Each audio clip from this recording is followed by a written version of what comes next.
They say Eastbridge eats people alive. I'd say that's being generous. It doesn't just eat you, it chews you up, spits you out, and grinds your bones into the pavement for the next poor bastard to trip over. I grew up 3 blocks from the refineries, right where the air smells like burnt rubber and bad decisions. My mom did what she could, which wasn't much. My old man? He was gone before I could remember his face, and every time someone asked me about him, I gave a different lie. Prison. Dead. Moved to Florida. Truth was, I didn't care. By 15, I was already in the life. Running drops, boosting cars, doing things you don't talk about unless you're trying to scare someone. By 22, I had my own crew. Small but tight. We didn't make headlines, but we made money, and in Eastbridge, that's better than respect. But none of that mattered the night I met her. It was raining the way it always did when something bad was coming. You learn to read the storms in the city. Not the ones in the sky, but the ones in the streets. I was sitting in the back of a half-lit bar on Denton Avenue, talking numbers with Rico and Smoke, when she walked in. She didn't belong there. You could tell by the way her eyes scanned the room, cautious but not scared. Like she'd been warned but didn't believe it. She wore a black jacket over a cream blouse, and her hair was tied up like she didn't want anyone to know how soft it looked. She walked up to the bartender, said something I couldn't hear, and pointed my way. That's when I knew. I didn't move. Didn't speak. Just watched her come closer step by step, heels tapping like clock hands counting down. "You're Nate Rivas?" she asked. I took a slow drag from my cigarette. "Who's asking?" "My name's Riley." Just that. No last name. No explanation. But something in her voice made me put my drink down. Turns out Riley wasn't looking for trouble, but she had some anyway. Her brother owed money. Big. To a guy I knew all too well. DeMarco. Ex-cop turned local warlord, with half the precinct on his payroll and a reputation for making people disappear like it was a magic trick. "He said I have until Friday," she told me. "But I don't have the money." "Then why are you here?" "Because I heard you used to work for him. And I heard you got out." I laughed. Actually laughed. "Sweetheart, no one gets out of DeMarco's web. You just crawl far enough away he forgets you. Then help me make him forget my brother." That was the moment. That sharp, stupid moment where I should have told her to run. To get on a bus and disappear. But something about the way she looked at me, tired but not broken, made me want to fix something for once. Even if it meant bleeding for it. I started asking around. Quietly. Word spreads fast in Eastbridge, especially when it shouldn't. Within a day, DeMarco's people knew I was sniffing around his business, and that put me back on his radar. Which is exactly where I didn't want to be. Riley started hanging around more. Said she felt safer near me. I didn't argue. Truth is, I liked having her around. Her presence was like a window cracked open in a room that had been choking on smoke for years. She didn't ask about my past. Never once judged me. Just listened. And when she smiled, damn, I felt like a different man. The kind of man I could have been, maybe, if I hadn't been born in this place. I told myself I was helping her because I owed it to her brother. But I knew better. I was falling. Hard. Riley started staying over. First it was late nights, too afraid to go back to her place, she said. Then it was toothbrushes left in the bathroom. Hair ties on my dresser. Her laugh echoing through my apartment like it had lived there longer than either of us. I didn't say it out loud, but I felt it, the line between me and her. It was vanishing. She cooked pasta once, just once, in my beat-up kitchen. Burnt the sauce. We ended up ordering takeout, sitting cross-legged on the floor with the TV flickering in the background. Her head on my shoulder. My fingers in her hair. "You ever think about leaving?" she asked me quietly. "Eastbridge?" "No. This life." I paused. Every man in my world has that fantasy. The one last score, then I'm gone dream. But dreams don't live long in Eastbridge. They get shot down, bagged up, and left in alleyways. Doesn't work like that, I said. She didn't press. Just nodded. But I knew what she was really asking. Would I ever leave for her? And the worst part was, I didn't know the answer. Rico called the next morning. Said we had a problem. DeMarco wasn't gonna wait for Friday. Word was, he already had Riley's brother, tied up in some garage on West Granger. Beat to hell. DeMarco wanted a message sent, you don't cross him. Not even by accident. I should have walked away. But I didn't. Instead, I called Smoke, grabbed 2 pieces, and headed to the garage. Riley begged me not to go. Nate, please, if you get pulled back into this. I was never out. That's the thing about your past, it waits. Patient. Sharp. And when you think you've outrun it, it cuts your legs out from under you. We got to the garage around midnight. There were 3 of DeMarco's guys. I recognized 2, Tony, Ratface, and Big Luke. The third one was new. Didn't matter. We came in fast. It was ugly. Loud. I don't remember all of it, just blood, shouting, breaking bones, and the sound of Riley's brother gasping like a man drowning in his own lungs. We got him out. But I left a body behind. And now, there was no going back. That night, Riley cried in my arms. Not just for her brother. Not just from fear. She cried because she knew what I'd done. And because she knew I'd do it again. You didn't have to kill him, she whispered. I did. That silence between us lasted hours. Her fingers on my chest. My arms tight around her like if I let go, we'd both disappear. I wanted to tell her I'd change. That we could run. Start over. But I tasted too much blood. DeMarco sent a message the next day. No words. Just a box on my doorstep. Inside, one of Smoke's rings. Covered in blood.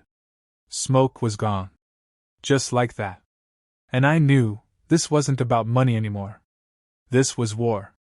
And Riley was right in the middle. Rico wanted to hit back, full force. But I told him no. Not yet. You're not thinking straight, he said. I'm thinking clearly. For the first time in years. I needed to get Riley out. I told her we had to go. Tonight. Bags, IDs, burner phones, I had everything set. She didn't say a word as I packed. But when I turned to her, she was crying again. What? I asked. I don't want to be your weakness. You're not, I said. She shook her head. You'll die because of me. I kissed her like a man drowning. And whispered, no. I'll live because of you. We didn't make it out that night. DeMarco's guys were already waiting. Bullets flew. Tires screamed. Blood on the windshield. Riley screamed my name as I hit the gas, hand shaking from a graze in my side. We lost them on 9th, ditched the car by the docks, and ran 5 blocks under moonlight. We collapsed behind a warehouse. She clutched my hand, pressing it to my bleeding side, sobbing.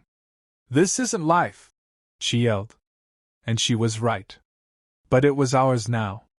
After the docks, we laid low in an old motel off Interstate 31. The kind of place where even the cockroaches moved slow. Riley slept curled against me. I couldn't. My mind dragged me back. Years ago. Before the crew. Before the respect. Back when I was just another dumb teenager trying to impress ghosts. I was 15 when I watched my best friend bleed out on a warehouse floor. His name was Tyler. We were just supposed to deliver a package. No guns. No heat. But things went sideways, as they always do in Eastbridge. Wrong street. Wrong timing. 1 second he was laughing. The next, he was choking on his own blood. I held him. Screamed. No one came. That night I learned the golden rule of this city. No one's coming. You handle your own.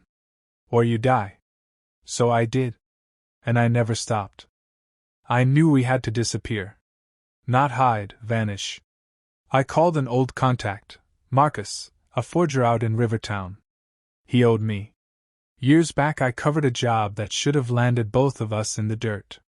I need 2 clean IDs, flight ready, I said. And Nate. He hesitated. Yeah? There's a price now. On your girl. 50 grand. Dead or alive? That hit different. It wasn't just about me anymore. DeMarco wanted her gone. Rico met me behind a warehouse with a cigarette in his teeth and a twitch in his jaw. You sure you're thinking straight, bro? This girl, she got you doing things you swore you'd never do. I stared at him. She's not the problem. This life is. He laughed bitterly. You're not built for the outside, Nate. None of us are. We're made of rot and rage. We don't get peace. We get survival. I looked him in the eye. Then maybe I want to try. He stubbed the cigarette with his boot. Then watch your back. That was the first moment I started to suspect it. That someone in my crew wasn't with me anymore. Riley caught me staring at my reflection in the motel mirror that night. You okay? She asked. Do I look like I'm okay? You look like you're at war with yourself. I turned to her. Would you still love me if I told you the worst thing I've ever done? She nodded. Try me. I sat down beside her, felt the weight of years press against my chest. I put a bullet in a man's chest once. Not because I had to. Because I was angry. Because he laughed after hitting a kid during a job. I didn't think. I just ended it. And then I didn't feel anything. 4 days. Riley didn't flinch. She reached for my hand. You feel something now.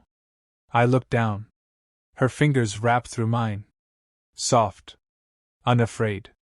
Yeah, I said. Now I feel everything. It happened the next day. We were supposed to meet at a safe house, just me, Rico, and one of our runners. Talk final plans. Secure the IDs. Hit the road. But when I walked in, I knew it was a setup. DeMarco's guy was already there. Gun drawn. Rico stood off to the side, eyes dark, mouth tight. You sold me out, I said. He didn't speak. Just looked tired. I saved your life more than once, I hissed. You're not the man you were, he said. And she's not worth dying for. That was all I needed. I moved first. Gunfire. Glass. Screams. When it ended, I was bleeding again, shoulder this time, and Rico was on the floor, gasping. He looked at me, blood spilling from his lips. You should have never let her in, Nate. She changed you. I knelt beside him. She saved me. We left Eastbridge that night. No goodbyes. No second chances. Riley drove. I sat with a towel pressed to my shoulder, watching the city fade in the rearview mirror like a ghost that wouldn't stop whispering. I'm sorry about your friend, she said quietly. I shook my head. He wasn't my friend anymore. We didn't talk for hours. Just miles. Gas stations. Empty roads. Eventually, she reached over and took my hand again. And for the first time in a long time, I felt safe. We reached a town called Pine Hollow. Small. Quiet. The kind of place where people still wave at strangers and ask how your day's going without needing a reason. We took new names. I became Daniel Reed. She became Elena Gray. The IDs Marcus gave us were solid. Fake socials. Rental history. Even a phony high school diploma. He really went all in. We rented a 1-bedroom cabin outside of town. Woods on all sides. Just birds, wind, and the occasional deer crossing the road. At first, I couldn't sleep. Every sound was a gunshot in my brain. Every passing car was someone coming to end us. But Riley, Elena now, she helped. Slowly. She started painting again. Said she hadn't touched a brush in years. I forgot how color felt, she told me. Me? I started writing in a notebook. Nothing deep. Just thoughts. Nightmares. Regrets. And her name, over and over. Riley. because I couldn't forget who we were. Even if we were pretending to be something else. 3 months passed. It almost started to feel like real life. She got a job at a flower shop. I picked up shifts at an auto garage. Nobody asked questions. Sometimes, when she smiled across the dinner table, I let myself believe we made it. But peace is a liar. And I'd lived too long in fire to believe I could breathe air this clean. The signs came slowly. A black SUV parked too long across from the shop. A phone call was static, then silence. A letter slipped under our door. You didn't run far enough. I didn't tell her at first. I couldn't bear the look in her eyes again. But I started sleeping with a Glock under my pillow. One night, I woke up screaming. Riley bolted upright, her hands on my chest. Nate! Nate! I couldn't breathe. I was back there, in Eastbridge. The alley. The blood. Rico's eyes. She held me tight until the shake stopped. When I finally calmed down, I whispered, I don't know how to be this man. The one you see when you look at me. I only know how to survive. Not live. You're already him, she said. No, I'm not. She cupped my face, voice shaking. You're not a killer anymore. You're a man who would do anything for the people he loves. That's what I see. Every day. I broke right then. Not from pain. But because for the first time, I believed her. The next morning, everything went to hell. The flowers shop didn't open. I called. No answer. I ran. The shop was empty. Her phone was on the counter. Her keys on the floor. No blood. No struggle. Just gone. And taped to the mirror. Trade her life for yours. You know where. DeMarco. He found us. He took her. And now he wanted to end what he started. I didn't hesitate. I drove back to Eastbridge the same day. Burner phone in my pocket. Glock under my coat. Rage in my chest like fire. I called Marcus. Asked for gear, ammo, an untraceable car. He paused. You sure you want to do this? No, I said. But I'm not asking. He gave me everything I needed. And one last thing, a black envelope. Inside was a photo. Riley. In a chair. Tied. Bruised. And a time, Saturday. Midnight. Warehouse 12. Come alone. Marcus helped us disappear, for real this time. New names. New country. A sleepy island off the coast of Spain. No more Eastbridge. No more ghosts. Riley painted. I opened a small cafe by the harbor. She put up one of her paintings in the window. It was called After Fire, and it was us. Two silhouettes standing in front of a burning city, holding hands. Every night I hold her close and think about what I was. Who I am. What I did. But she never looks at me with fear. Only love. And maybe that's what redemption is. Not forgetting. Not erasing. Just, finally having someone to live for. Every morning smelled like salt and oranges.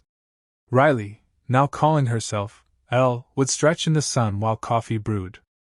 Our days felt normal. Too normal. But peace, for someone like me, is never a home. It's a visitor, brief, fragile, beautiful. And always ready to leave. I felt it first in the harbor. A man watching us a little too long. A car that circled the cafe 3 times before pulling away. I told myself I was paranoid. But paranoia is how I stayed alive all these years. That night, I opened the safe hidden under our floorboards. I hadn't touched the gun in months. But now, I checked the chamber. Riley noticed I was different. You're twitchy again, she said, sitting beside me on the back porch. I'm always twitchy. She rested her head on my shoulder. I thought we made it. So did I. She looked up. You think it's DeMarco's people? I hesitated. Could be. Or maybe someone else. Someone I forgot to bury. That's the thing about the life we left behind. It never stays buried. It crawls. It breathes. And sometimes, it follows you across oceans. 3 days later, it arrived. No name. No return address. Just my name, Nathaniel Rivas, typed in block letters. Inside, a photo. Rico. Alive. Scarred. Different. But alive. And below it, a line typed in all caps. You took my city. I'll take your heart. I stared at it for a long time. Rico. He survived. He was supposed to be dead. And now he wanted blood. I packed a bag. Riley blocked the door. You think leaving will fix this? She shouted. We've been through this. You don't have to do this alone. I have to end it. And what if you don't come back this time? Then at least he won't come for you. She slapped my chest. You're not my protector. You're my partner. And I'm not letting you walk into the fire again. I cupped her face. I won't let him touch you. Not again. Not ever.